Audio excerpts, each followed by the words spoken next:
Lizzie, a warm welcome to the Face Yoga Expert podcast. How are you doing today? Doing well, thank you. Thanks for having me. Oh, you're very welcome. And I'm really excited to chat about everything that you offer, everything you do, both personally and professionally. And I'd love to start, I guess, with the bigger picture of it all, really, and just ask you what yoga and meditation means to you in your own personal life. Oh, well, how much time do we have?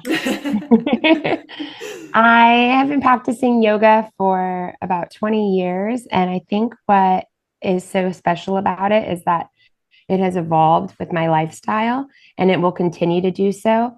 I've recently, I suppose in the past 2 or 3 years, gotten more into meditating. And not that I wasn't meditating while practicing yoga, but now meditating separately and spending a lot of my time, my free time, practicing with both. And I just find that both practices really create more space in your life. The older we get, the more stressful experiences that we have, our busy lives. It's so important that we find time to listen to our bodies and our minds and just tap in. And that's what those practices really do for me. Just Amazing. ground. Yeah. Yeah. It's the grounding, isn't it? And I always feel like it's that sense of bringing yourself back home. That's how I feel when I step onto my yoga mat. Like I've suddenly come home or I've come back into myself, because it's almost like so many different parts of us are shared with people all through the day. We pick up so many different energies from all our experiences and people we meet. But yeah, just having that little bit of time, it doesn't even need to be on a mat. I say when I go on the mat, but it can be anywhere and everywhere, really. It's when we just make that, I guess, conscious decision to go into ourselves and do some yoga practice of some form, whether it be breathing or stretching or a little bit of mindfulness. So I love how you brought up that word grounded. Isn't that true too? Because once you have the practice and you've been doing it for, at least enough time that you understand that such variety with both, you can tap into it at any time, anywhere. And I think that that is, especially now, I mean, we're just living in such wild times, and it's so helpful, particularly when I wake up in the morning, to come to my, whether it's my mat or anywhere, but just to go to that place first and kind of see it as an opportunity for what am I doing for me today first before I do anything else. And then being able to go there whenever you need is just so helpful. Yeah, and tell me about that morning routine you have. So do you literally roll out of bed straight onto your yoga mat, or do you do it in your bed? In your bed. So Yay. um the app that I started with my husband, Yoga Wake Up, is designed to be done in bed, but we understand that different strokes for different folks. So we have a lot of content that also gets you out of bed depending on what kind of energy level you have. I also practice Ashtanga, so I will stretch a bit in bed and just do a short meditation or gratitude practice. And then I'm getting in the shower and I'm going to a more formal practice. But that's the beauty of yoga, is that, it's there's something in there for everyone. Absolutely. And tell me more about your app. Is it designed for us as soon as we wake up? Is that Yes. sort of, yes, amazing. Tell me more.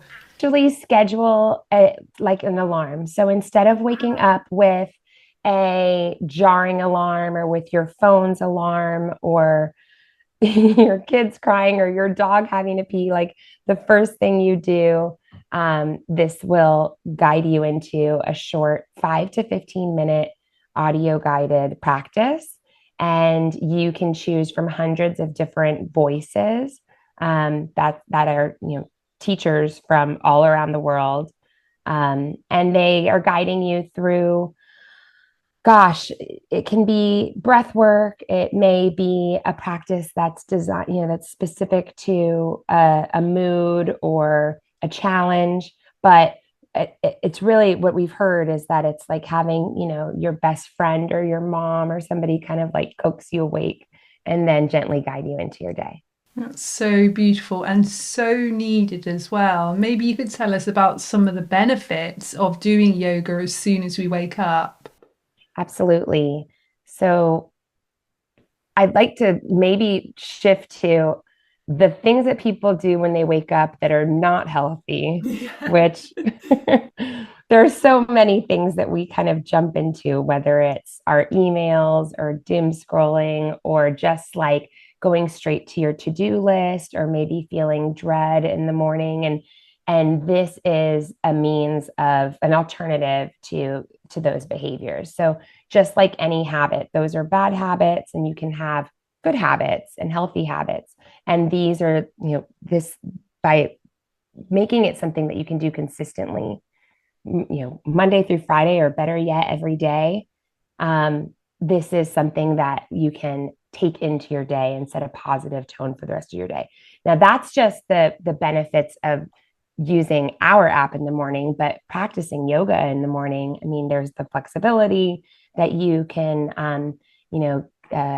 get from stretching when you first wake up, which of course we wake up, our bodies are tighter, maybe more prone to injury. So there's just the very simple act of kind of getting into your body physically and moving your body a little bit in like a restorative way. So there are many benefits there, and the benefits to our brain. Our brains, like we're hardwired, like we when we're sleeping, and I'm not a scientist, so don't quote me on this, but when we're sleeping and we're in our delta state, and then we wake up, and it's like, how can you continue to keep yourself out of fight or flight and into a calmer, more relaxed disposition into your day? And I mean, yeah, I believe it. It's such a wonderful way to start, and to come back to Yeah, daily.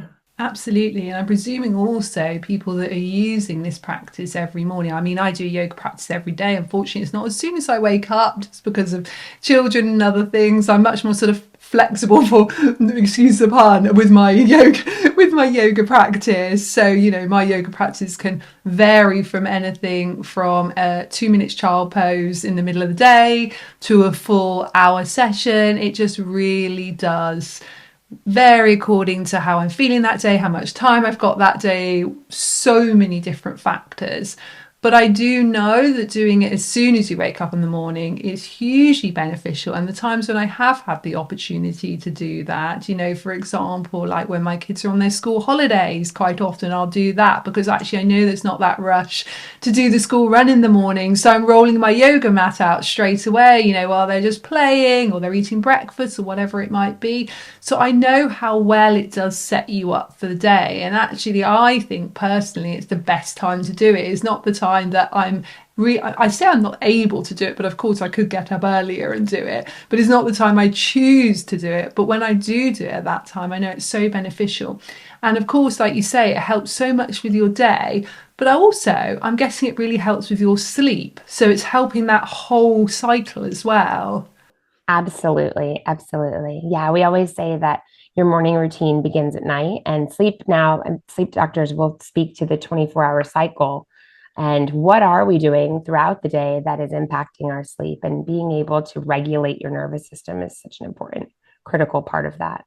Such an important part of that. And it was interesting because I went to a yoga and meditation workshop at the weekend. A friend of mine was running it, and it was wonderful. And I didn't realize the theme of it was sleep. And I've built up a routine, which means that I sleep really well now. I didn't always, but now I have. And there were many people asking questions, about sleep. And the most common thread throughout that was waking between sort of 1 and 3 in the morning, that sort of time, and then not being able to fall back to sleep. And the meditation teacher that was there was saying, actually, what this comes down to is calming our nervous system in the day, which you can do with some simple techniques, but also lifestyle changes are important as well. And it's not the quick fix answer, of course, but I think it is the most honest and the truest answer. And quite a few people at the workshop felt quite overwhelmed by that answer.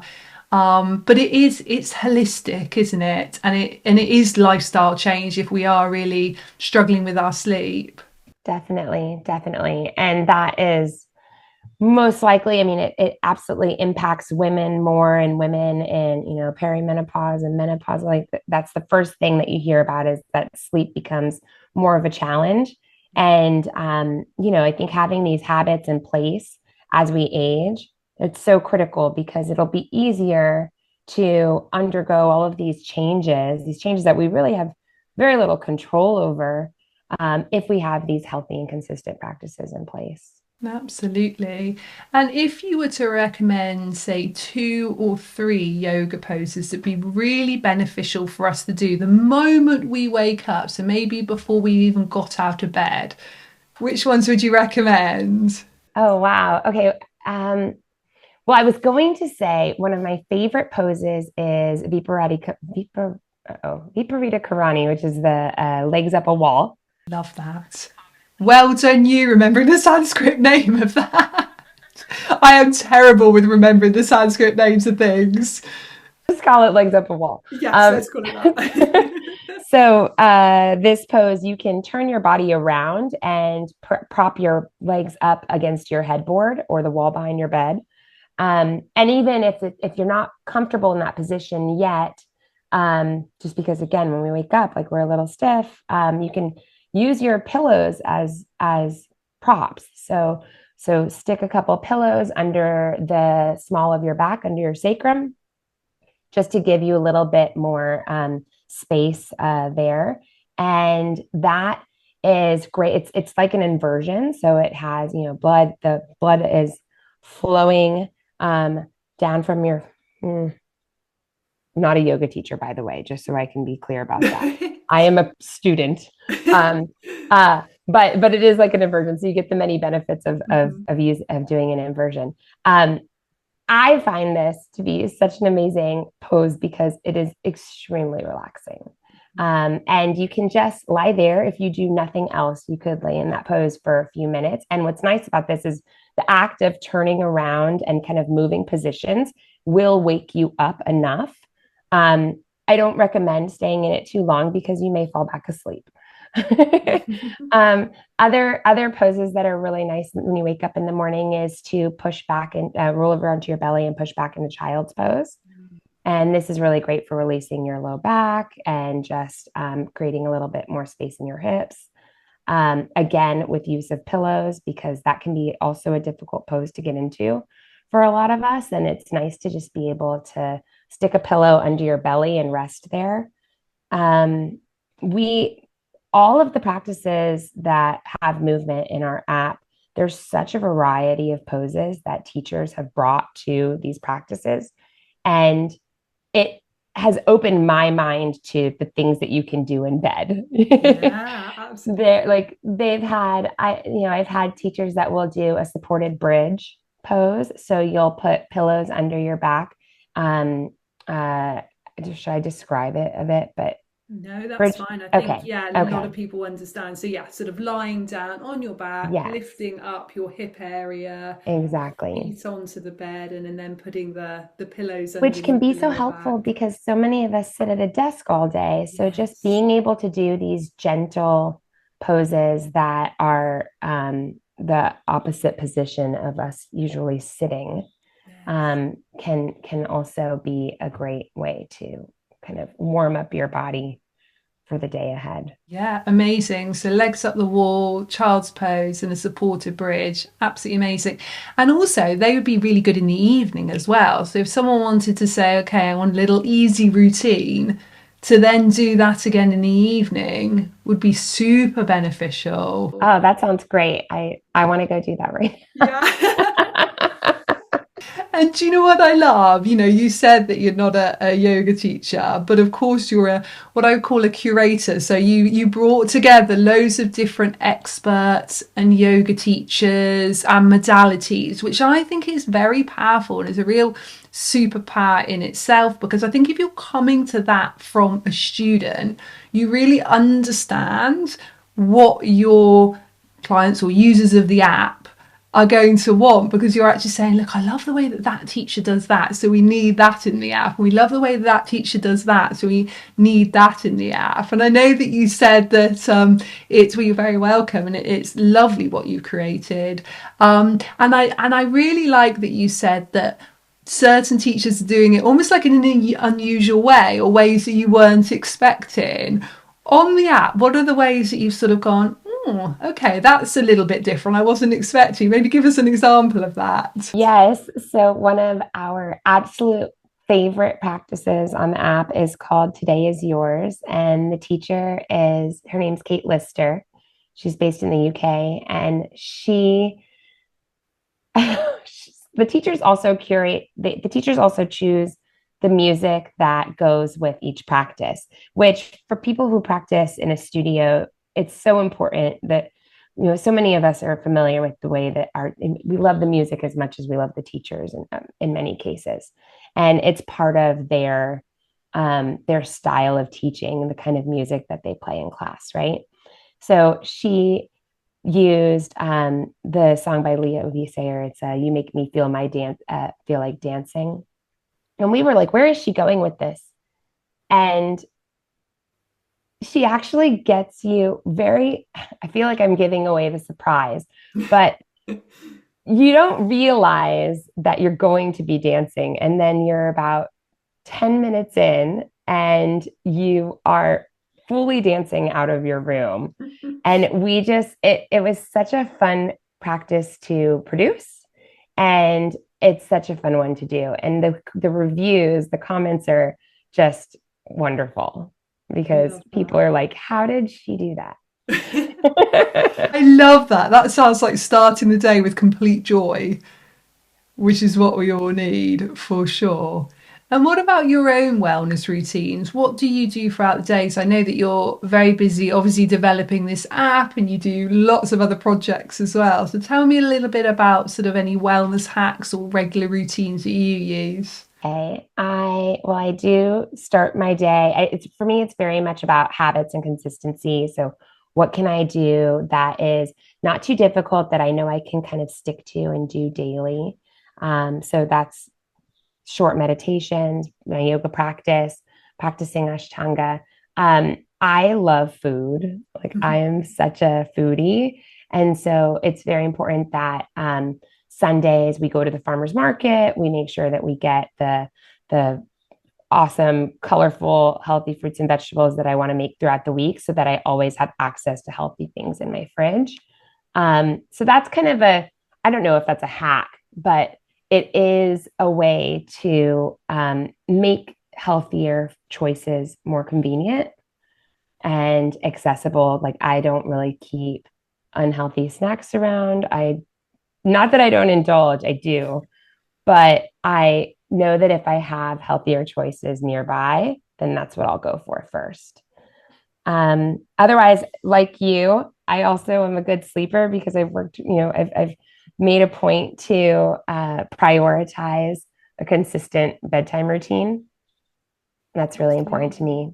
Tell me a bit more about that. So that bedtime routine, yeah, we'll break it down. We love knowing things like this here on the podcast. Well, so it's pretty simple stuff. So, turning the lights down and kind of winding down for bedtime starts a couple of hours before bedtime. And it's really just about kind of signaling that I will be going to sleep soon. Making sure that, like we always sleep with our fan, that it's cool and comfortable in the room. I mean, I have a pretty basic nighttime like skincare ritual, but I take care of my face and brush my teeth. I read before bed most nights, and that's how I fall asleep. I usually fall asleep within a few pages of my book, unfortunately, and then I have to go back every night and kind of figure out where I left off. um, yeah, I suppose it's pretty simple. I try not to drink alcohol in the evenings because I know I sleep terribly when I do. And if I do, I just drink a lot of water. And I keep a glass of water by my bedside before bed so that when I wake up in the morning, it's the first thing I do is I have some water. Love that. That's amazing. And do you track your sleep? Do you know sort of like how many hours you sleep or anything like that? Or do you sort of just judge it on how you feel the next morning? Yeah, I've tried a lot of, especially because of working in this space, I think I really care about the newest technology and what's out there and wanting to see what works. But frankly, I've tried sleep trackers and I find that they're helpful for a little while as a gauge to but then they tend to point out the obvious, like, oh, you drank alcohol yesterday. No wonder you didn't sleep well. Yeah. And then in some ways, they make me a little bit too attentive to the metrics and like more out of body. So I prefer to just kind of listen to myself and not overthink it too much because that causes other issues. Yeah, absolutely. It can be, I find that the more I simplify and just try to stick to a handful of things that are easy to do and that I can do every day, and that consistency is the more benefits that I see. Yeah. And I really like how you keep using the word simple, which I think is so important because we often think it has to be quite a complex routine. But actually, like you say, simple things like turning the lights down in the evening, not watching sort of screens or looking at screens too late before bed. Even a bit of like a yoga or meditation practice. I presume you can use some of the workouts of the app in the evening as well. So to speak to that, we have bedtime practices on the app that we created because we had our customers wanted sleep stuff too. Yeah. So we put in a bunch of really amazing wind down practices that range from meditations. We actually have a face massage. Lovely. Love that. I thought you would. And I find that I don't usually use them unless I'm going through something, and that is when it's very helpful. Like if I, am just feeling anxious about, or if I have, some big day the next day and I just can't relax enough to fall asleep, I will put on specifically, there are two or three bedtime practices in our app that I've never heard the end.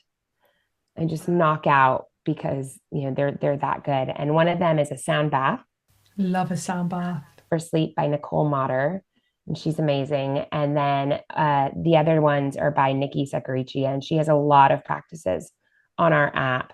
And she has a very soothing voice, and she gives you enough information to I don't know, kind of mentally hold on to like a bedtime story, but it's soothing enough that you just kind of drift off slowly. They're more like visualizations. Great. Yeah. And Love those a work very, very visualization. well. Yeah, so well. And again, it's just about bringing our nervous system out of that fight or flight, just reducing down that cortisol and that adrenaline, just getting ourselves into that rest and digest. Just sounds so soothing. And it's nice to think that you can like top and tail the sleep really. So you can start your sleep with a little bit of meditation or a sound bath or visualization, or even those three poses you talked about, the legs up the wall and the child's pose and the bridge pose, and then have your night's sleep, because hopefully everything that we've then done throughout the day is going to help aid our sleep, as well as some of those lovely tips you gave in the evening.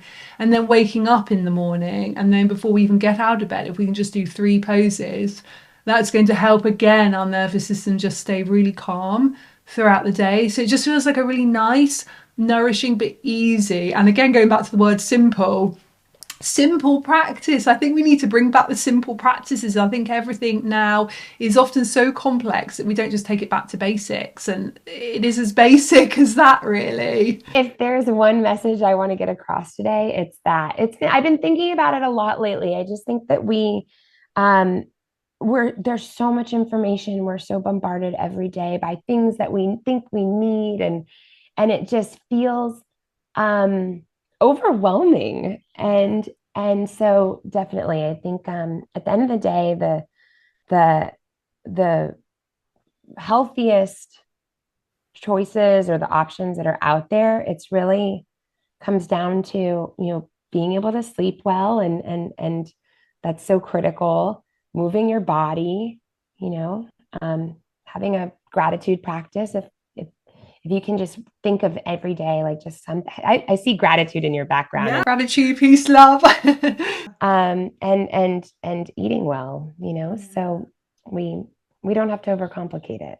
I agree. Simple is definitely best. And it's interesting because I read something the other day that said that we are now exposed to, in a day, more information than we would have had in a lifetime 50 years ago. Oh my gosh. Isn't that unbelievable? So, without realizing it, that is how much information we see, whether it be through emails, whether it be through TV, whether it be through social media, whether it be through like AI apps or whatever it is. We're exposed to more than if we were living 50 or even 100 years ago in an entire lifetime. So, no wonder our brains feel full and we often feel overwhelmed and we wonder why we can't sleep or we feel stressed. It really is that information overload. It is. It's funny because when I drive in my car, if I have to drive a long distance, I love listening to music or podcast. Sometimes I will just turn everything off because there's, so we don't get a lot of time to do that, to just sit in silence. So true. It's so important. And on that note, my final question to you is if you could share one tip for really feeling inner peace, what would that be? Well, we've done so many, so I want to be original. I suppose just like tell yourself you love yourself and mean it. Yeah, absolutely. So important. So important. And even if when we say it, we don't completely feel it or believe it, the more we say it, yeah, love that. Lizzie, thank you. Would you please let everybody know where they can get your app and more information about what you offer? Absolutely. So you can find Yoga Wake Up on the App Store and on Google Play. And you can find more about us on yogawakeup.com or on social media at Yoga Wake Up. Amazing. Lizzie, thank you so much. And just as a little extra thing before I say goodbye, I think you would make an amazing yoga teacher, by the way. I feel like you've got yoga teacher energy, so maybe that is something in your future. Okay, deal. I'll remember that. Thank you. Amazing. Thank you, Lizzie.